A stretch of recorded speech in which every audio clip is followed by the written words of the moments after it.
Japan, Europe, UK, Indonesia, Vietnam, इन सारे countries के साथ यूएस का ट्रेड डील रिसेंटली साइन हो चुका है। लेकिन India, despite being one of the first countries to go for negotiation, अभी तक इंडिया के साथ यूएस का कोई ट्रेड डील साइन होता हुआ नहीं दिख रहा है। इवन इंटरिम डील भी साइन होता हुआ नहीं दिख रहा है, एटलीस्ट 1 अगस्त तक। तो आज के इस वीडियो में जो यूएस ने अभी तक डील साइन कर लिए उनका रेफरेंस पॉइंट लेके ये इवेलुएट करने की कोशिश करेंगे कि एग्जैक्टली किस पॉइंट पे इंडिया के साथ वो डील रुका हुआ है। तो सबसे ज्यादा जिस चीज को लेके मीडिया में बातें चल रही थी या फिर पॉलिटिकल एंगल से भी चल रहा था, वो था एग्री सेक्टर कि यार एग्री हमारा रेड लाइन है, हम एग्री को क्रॉस नहीं कर सकते, हम एग्री में कंसेशन नहीं दे सकते हैं आपको। तो सबसे पहला सवाल यही आता है कि जो अभी रीसेंट डील्स हुए हैं क्या उनमें एग्रीकल्चर में कोई कंसेशन दिया गया है। अगर हम जापान की डील की बात करते हैं तो पहली बात तो यह है कि जैसा मीडिया में आके ट्रम्प बोल रहा था कि यार we will pay 0%, they will pay 15%, exactly ऐसा नहीं है। बहुत सारे सेक्टर्स में ऐसा हो रहा है कि यूएस ने भी जापान के ऊपर से टैरिफ कम किया। ऑफ कोर्स जापान ने भी बहुत सारों में से कम किया। फॉर एन एग्जांपल अगर मैं आपको बताऊं, जैसे ग्रीन टी है, ग्रीन टी में जो टैरिफ था उसको यूएस अभी 0 पे लेके आ गया जापान के लिए। सोया सॉस में भी 0 पे लेके आ गया। और जापान ने क्या किया, उसने भी जो फ्रोजन बीफ है उसका जो इंपोर्ट ड्यूटी है उसको घटा दिया। इससे हमें क्या पता चलता है कि यार ऐसा नहीं है कि प्योरली ब्लैंकेट टैरिफ चल रहा है, सेक्टोरल टैरिफ्स तो है। मतलब जो एग्रीकल्चर को लेके जो हमारा कंसर्न था, जो रेड लाइन था, उसके ऊपर भी ऐसा नहीं होगा कि ट्रम्प बोलेगा कि यार टेक इट और लीव इट। उस पर भी नेगोशिएशन हो सकते हैं, जैसा कि जापान ने किया। जापान ने अपने फिशिंग इंडस्ट्री को भी प्रोटेक्ट किया, वहां पे उसने टैरिफ नहीं घटाया। जापान ने बोला कि यूएस से वो राइस इंपोर्ट करेगा, लेकिन जो कोटा पहले था वही कोटा वो मेंटेन करेगा। तो इससे एक चीज तो कंफर्म हो जाता है कि एग्रीकल्चर को फुल्ली ओपन अप करने के लिए यूएस एडामेंट नहीं हो जाएगा। जैसा जापान के साथ हुआ ऐसा हमारे साथ भी हो सकता है। So agri is probably not that choking point at this moment. और दूसरा जो इंटरेस्टिंग चीज हमें इन ट्रेड डील से मिलता है वो है एक टैरिफ बेसलाइन। ट्रंप ने सारे कंट्रीज के ऊपर एक पर्टिकुलर बेस टैरिफ लगा दिया। फॉर एन एग्जांपल ईयू के ऊपर 15% का बेस टैरिफ लगा हुआ है। 70% of the goods that EU exports to US will have to pay 15% base tariff rate. और ये चीज सिर्फ ईयू के ऊपर नहीं है, सारे कंट्रीज के ऊपर है। और मेरे हिसाब से वो उसने 3 बकेट में डिवाइड कर लिया चीजों को। एक है 10% के बकेट में, 15 और 20% के बकेट में। कैसे डिवाइड किया? जैसे कि यूके को 10% मिला। क्यों? क्योंकि यूके के साथ यूएस का ट्रेड डेफिसिट नहीं है, सरप्लस है। वही अगर आप जापान को देखते हो या फिर ईयू को देखते हो, इनके साथ डेफिसिट चल रहा है। और जापान के साथ डेफिसिट कम है कंपेयरिंग विथ ईयू।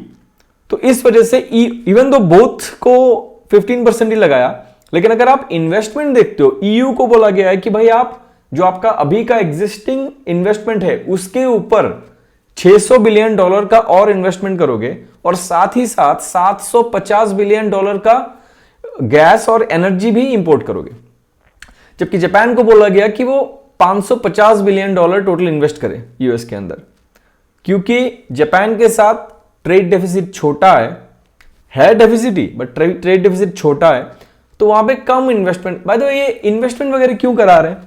बेसिकली जो कोर थियोरी है ना वो यही है कि यूएस नहीं चाहता पैसा उससे बाहर जाए। क्यों नहीं चाहता?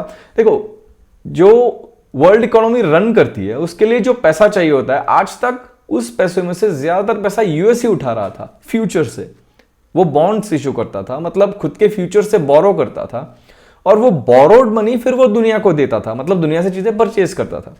This is how liquidity used to move from US to the rest of the world. लेकिन अब यूएस बोल रहा है कि नहीं यार, ये और नहीं चलेगा, इतना डेट तो मैं नहीं ले सकता। तो जो पैसा मैं खर्च करूंगा, I want that money to come back to me somehow.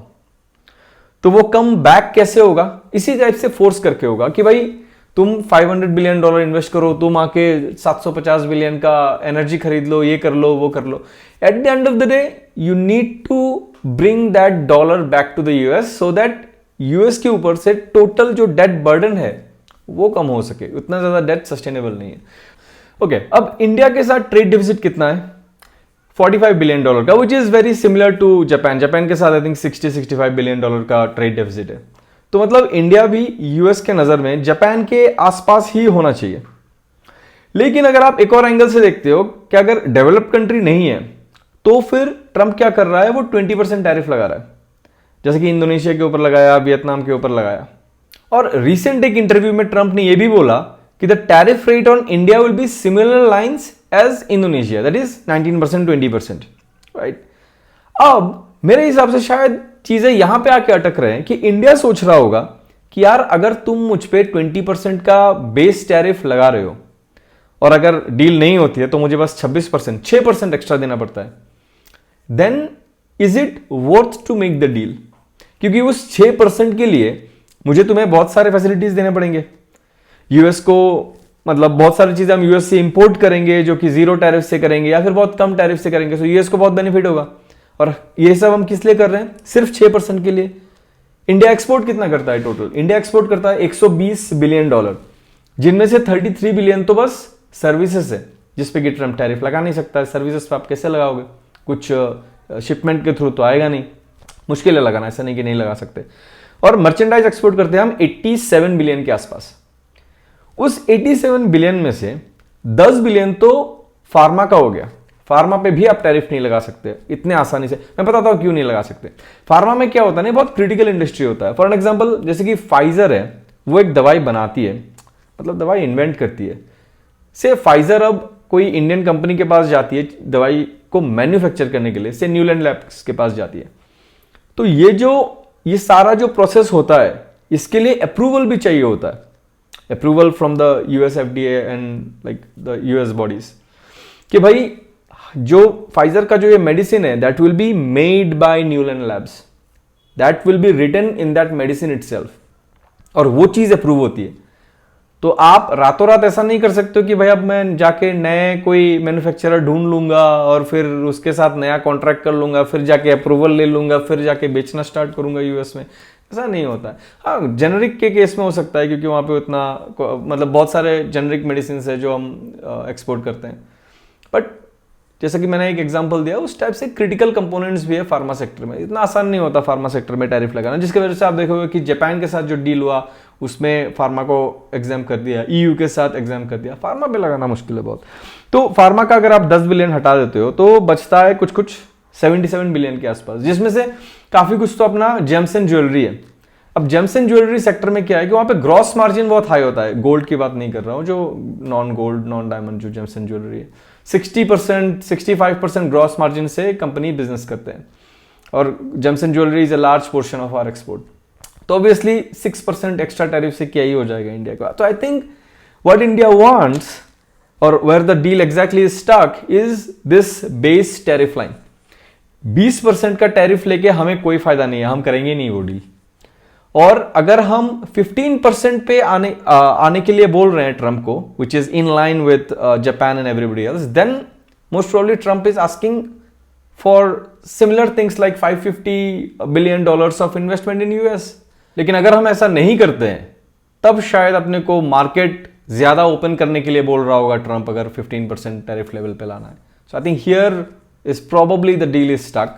20% वो लोग दे रहे होंगे, हम बोल रहे होंगे यार फायदा ही नहीं है अपने को, 15% चाहिए अपने को। हम 15% लेने के लिए गए होंगे तो वो लोग बोल रहे होंगे यार 15% के लिए तो तुम्हें हमारा लिक्विडिटी हमें वापस देना पड़ेगा, ये करना पड़ेगा, वो करना पड़ेगा। लास्ट के कुछ दिनों से चल रहा था दिमाग में यार कि बाकियों के साथ डील हो गया, अपना क्यों नहीं हो रहा है। So I was just trying to think of few potential reasons कि भाई क्यों और एग्जैक्टली कहाँ पे वो रुका हुआ हो सकता है। मेरा कोई इनसाइडर बंदा नहीं है वहाँ पे जो नेगोशिएशन टेबल पे बैठा हुआ है जिससे मुझे कुछ जानकारी मिलेगा। इट्स जस्ट लाइक कि हम डॉट्स को कनेक्ट करके उससे क्या कंक्लूजन निकाल सकते हैं। It's very similar to how we do investing as well. So thank you for listening. See you in the next video of Economic talks.